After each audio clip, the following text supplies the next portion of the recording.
माझ्या पायाच्या अंगठ्याला जखम झाली होती. जखम थोडीफार जास्त झाली होती. ऑलिपॅथिक डॉक्टरकडे मी गेलो होतो. त्यांच्यानी मला सांगितलं ऑपरेशन हा शेवटचा पर्याय आहे. तर मी घाबरलो होतो.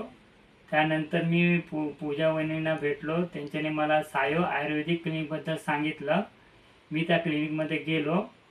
तिथं मला जळू लावण्यात आले.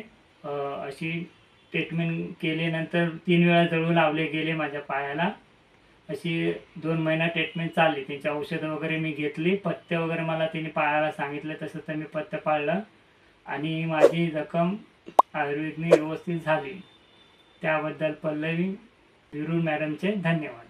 तुम्हाला असं काही प्रॉब्लेम असेल, पायाला जखम झाली असेल, तर पल्लवी विरुळ मॅडमची क्लिनिकमध्ये येऊन उपचार करावी. तुम्हालाही त्याच्यामध्ये चांगला रिझल्ट मिळेल. थँक्यू.